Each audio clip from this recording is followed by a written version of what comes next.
What is up, YouTube? Sean the Average Angler. Today I want to talk to you about how to catch more bass in the fall.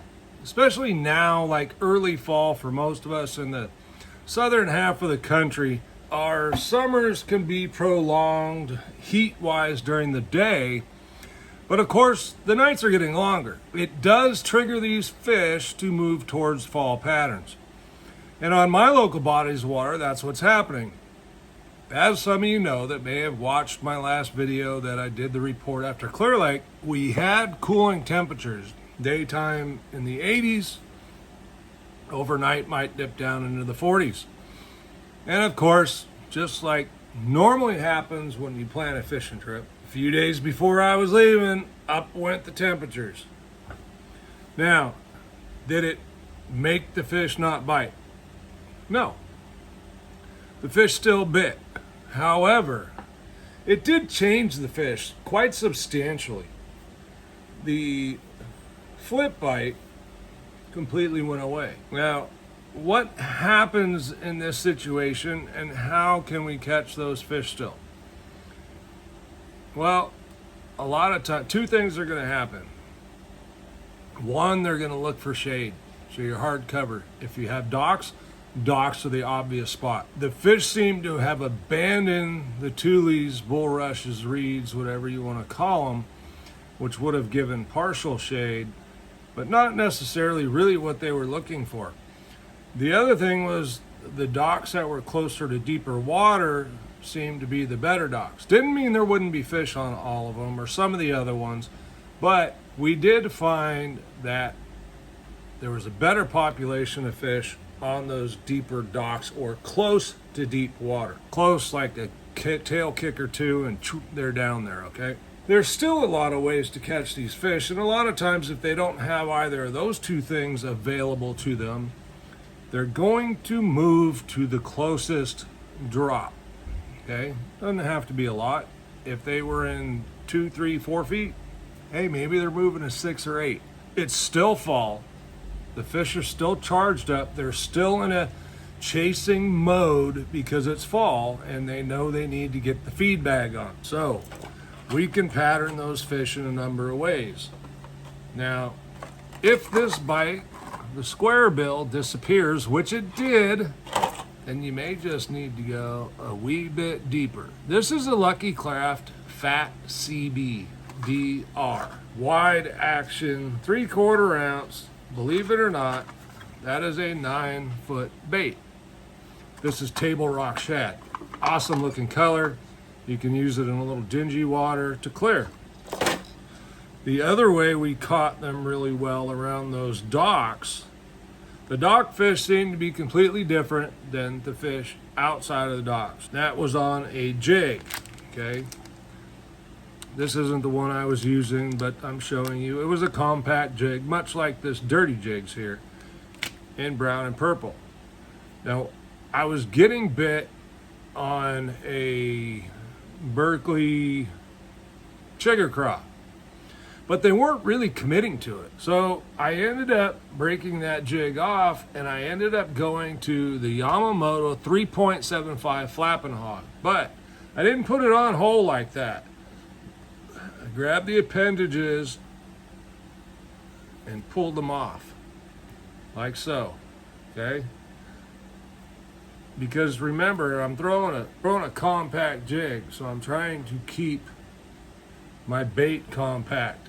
Now, with these long tails here, you want to take the body and match it up to the length of the hook shank so that that hook point comes out about where that rib. There's a smooth rib right here. That's where I want my hook point coming out. So, depending on the jig, you may need to cut off just a little bit off the head to get it to that point. Otherwise, you should be fine. Now, once I switched to this bait, I started getting some all right, well, my light doesn't want to work. Fortunately, you can still see me. I'll give it a minute and try to turn it back on. Yes, the jig. They started crushing it. Now, one other thing, because it is fall, and this may not be the ticket all the time, But as I keep talking to you about, we need to trigger. So keep in mind that the temperature went up 20 degrees for daytime highs. The other thing that may have happened was a little bit of breeze they were getting also disappeared and it went dead calm. So the fish still bit, but they needed a trigger. All right, hopefully we'll be good there. So the trigger oftentimes was popping it off of a rock or swimming it, or you could just pop it up. And you want to experiment, do one cast one way, do the next cast another, until you find what triggers them. I found a couple different things were working, all right? What worked for one fish may not work for the other. But either way, what I discovered was I had to do something to trigger that bass. Usually it was just, whether it hit a rock or something else, it was, hey, a sudden movement to get away, okay?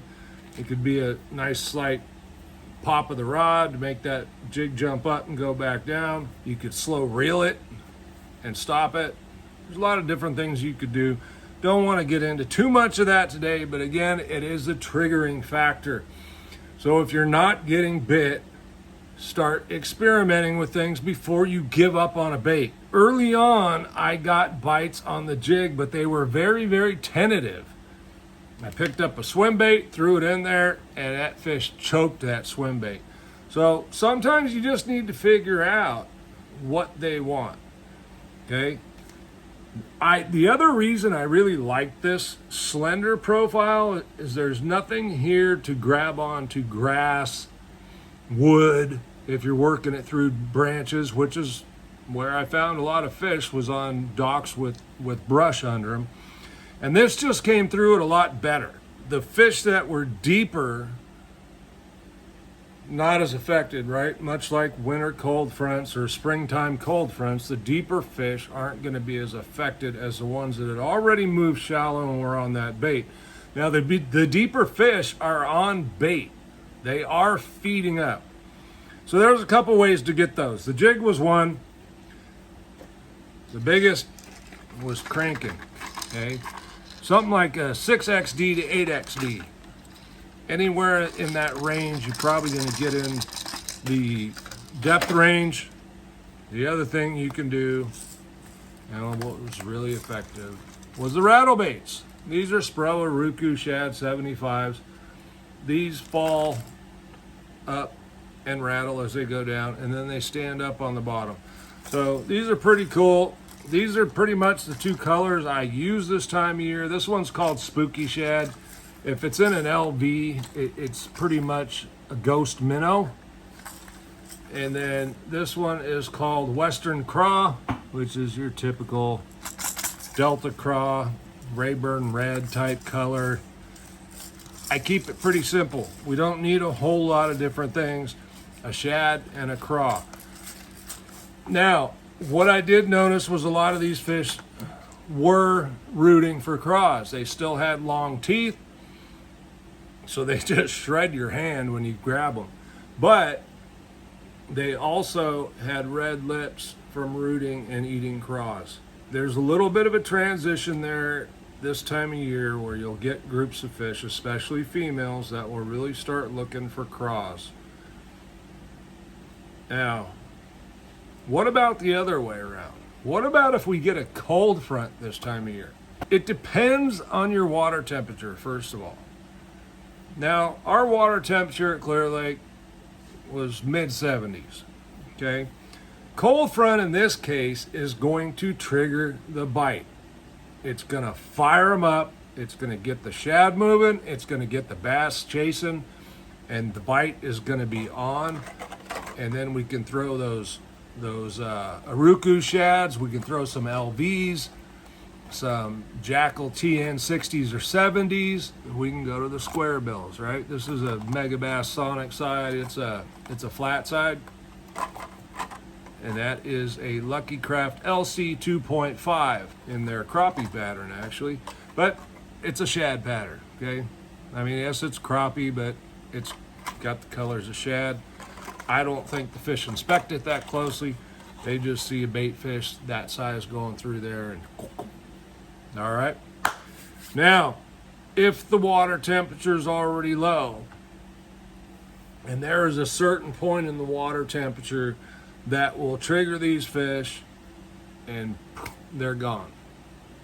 Okay, they're going to go deeper. I saw this a few years ago on Clear Lake. We're not quite there yet. It's not cold enough, and unfortunately, I don't remember the temperature. But where the phase they were in was they were up shallow, they were schooling, they were all over the shad. We got a cold night where it froze, freezing temperatures overnight, and those fish were gone. Now, where did they go? Again, out to those first drops. Some of them moved deeper than that. Some of them, I found the best group of fish in 35 foot. Now, for some of you that know Clear Lake, 35 foot, that's deep, right? That 35 foot is deep. Normally for me on Clear Lake, 12 foot's deep. I started to struggle. I was on a good bite. All of a sudden, after that freezing night, I was having a tough time getting bit consistently. I'd catch one here and there, but it wasn't consistent. And I noticed when I was moving around graphing, I'm like, man, there's a lot of fish right there in 35 foot. So I set up, made the cast back, threw a jig down there, and pow. And I caught 3 in 3 casts, and I said, okay. That's where they went. Now, it's going to be relative to what's around the fish. They're not going to swim 14 miles to go down to 35 foot. In that area where they were at, there was a bay, a point, and then I was outside the point. It dropped off fairly quick. Okay, we're talking about 25 feet from shore, 30 feet from shore, so about a foot to foot, right? Come out a foot, drop a foot. That type of thing. Those fish move deep. In another area that we actually fished in the tournament, they were in about 22 to 24 feet deep. So be cognizant of what's around you in the area. So when you're practicing and you're on fish, think about it. Hey, where is the next step for them to go? So you're trying to stay ahead of the fish, all right? You're still going to go up where they were and check. And if they're not there and you think, man, I should have been bit by now, check that other spot where you think they were going next. Try to relocate those fish. The fish are still hungry. They're still going to eat. They're not going to stop eating. It's not that cold yet. And the fish are going to eat all winter anyway. So focus on where they're going to go. And if they disappear, start looking. Look between there and there. We're not talking about long distances. Now, if you have more of a highland type reservoir where you have long creek arms, long coves, bays, with secondary points, all that kind of stuff, they're probably going to move further back in or out to that first. If they were already back, they're probably going to pull back out to that secondary point if there's deeper water, and they're going to get down there around that creek channel, throw your jig down there and start catching. Look, the other thing that was really, really good, don't sleep on a worm. The one I really like for bigger fish is the Zman FattyZ, FattyZ, whatever it's called, on a Ned Head. Okay, that thing's really buoyant, stands up really well, and you can throw a Ned Head that's big enough weight-wise to get down fast. Ned Heads get down really fast with worms because there's not a lot there to drag it as it's pulling down. The other thing I want to say is the Ned Head that I've been using a lot is the weedless Ned Head by Bass Union. Let me tell you folks, it has got a super, super sharp hook. It's basically, if the fish bite it, the fish are hooked. Okay, so I really like them. I didn't lose any the whole 3 days. I used the same head the entire time. So check those out. You can get them at Tackle Warehouse. I'll link them down below. Try those on a FattyZ, SMH worm, whatever your lake they like. I really want something that floats this time of year, so I like the Elastec type baits. Plus, they last. Okay, they stay really well on this head. It's just an EWG hook with the, so it locks in there pretty good. You can catch a ton of fish on them, and those also worked pretty well under the docks. Okay, again, a lot of times it was a pop, and you're popping it free of something, and pow, they'd hit it. Okay, doesn't take a lot to set the hook with that Bass Union sharp javelin hook. Does need to be fished on a spinning rod. It is a light wire, but it penetrates very, very well. Get out there this fall, catch some more fish. Drop a comment down below. How do you do it where you're at? All right, Sean the Average Angler, thanks for watching. We'll see you on the next one.